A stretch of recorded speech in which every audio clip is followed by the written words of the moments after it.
What's going on, everybody? So this book's really thick, number one. I mean, look how, this is a thick book. It actually took me an hour to really sit down and read it and absorb it and just enjoy it. I took my time, really took in the entire book. It's big. It's big. And it's thick, but it's really good. So this is the ending of pretty much Dan Slott's run. He's going to have one more book after this, 801, and then that's it. And he's done with at least Amazing Spider-Man for a while. This is a $10 book, but it's worth it. Now, this is going to be like a 5-minute review. I'm not going to go into details because I really want you to go get it, or at least download it or something. Go read it because it's really good. This is one of the better Spider-Man stories I've read in a long time. And this is probably, without a doubt, Dan Slott's best work. I think I can safely say it. There's Easter eggs throughout the whole book. There's fun stuff. There's one complaint I do have.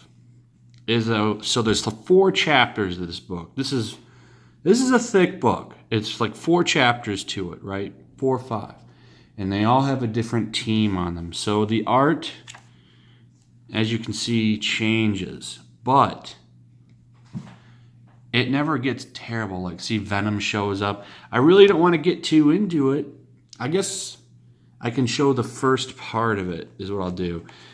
And then I'm not going to go any further because, like I said, I don't want to spoil it, and I want you to go get it because I think it's worth it. This is the one Marvel book I'm really going to try, and it's for Dan Slott.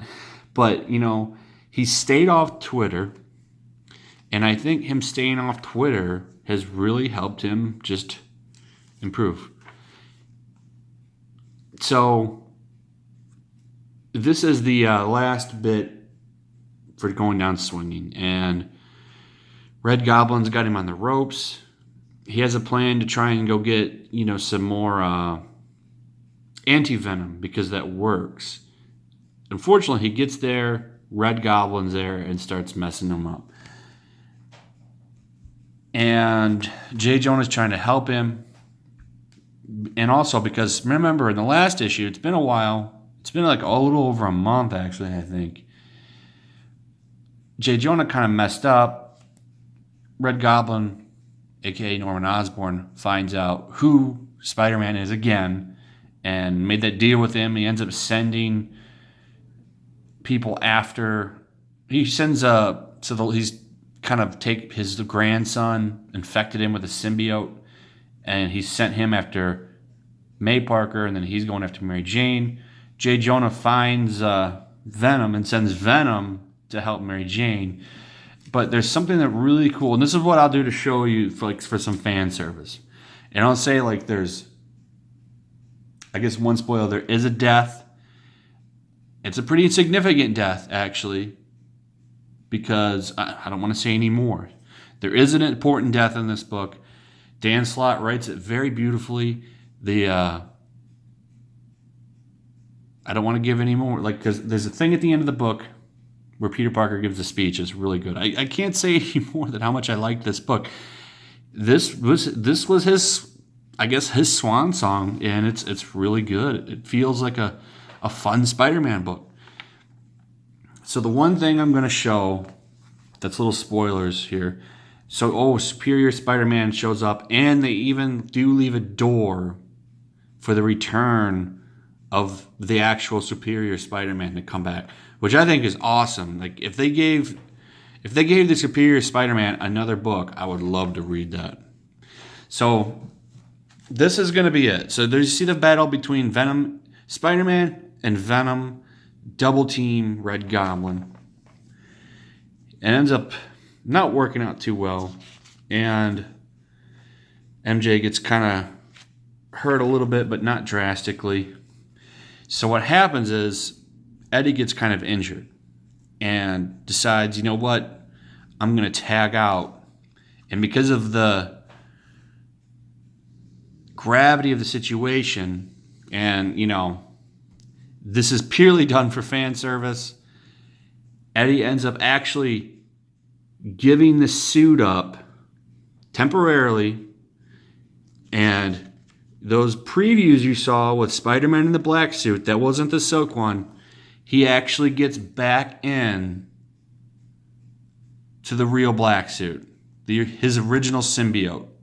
And the rest of the issue, he's fighting in it. I thought this was really cool. It's just cool that it happened. I don't know. I just loved it. And, you know, it's just, the book's full of stuff like this. It's full of it. So that's all I'm going to say about it. Go check it out. It's really good. I think if Dan Slott can stay off Twitter, you know, this makes me think that maybe Iron Man will be good. Maybe Fantastic will be, man, his Fantastic Four will be good. I don't know. Dan Slott staying off Twitter makes people forget about you being such a dick and makes people just enjoy your work. Stay off of Twitter, man, because this was a fantastic book. I highly recommend it. I haven't highly recommended a book in a long time. And if you can find it, because I'm sure it's going to sell out, and that's why I didn't want to manhandle it, because I'm sure this will end up being worth like 15 or 20 bucks at least, because 700 was worth quite a bit. Check it out. You'll really enjoy it, I promise. Anyway, that's it. Like and subscribe. Hit the notification bell. Check out the Patreon. You can throw me $1. Leave a comment if you read the book. Let me know what you thought about it. Liked it or hate it? Do you disagree? Tell me why. And that's it, man. But check this out. It was amazing.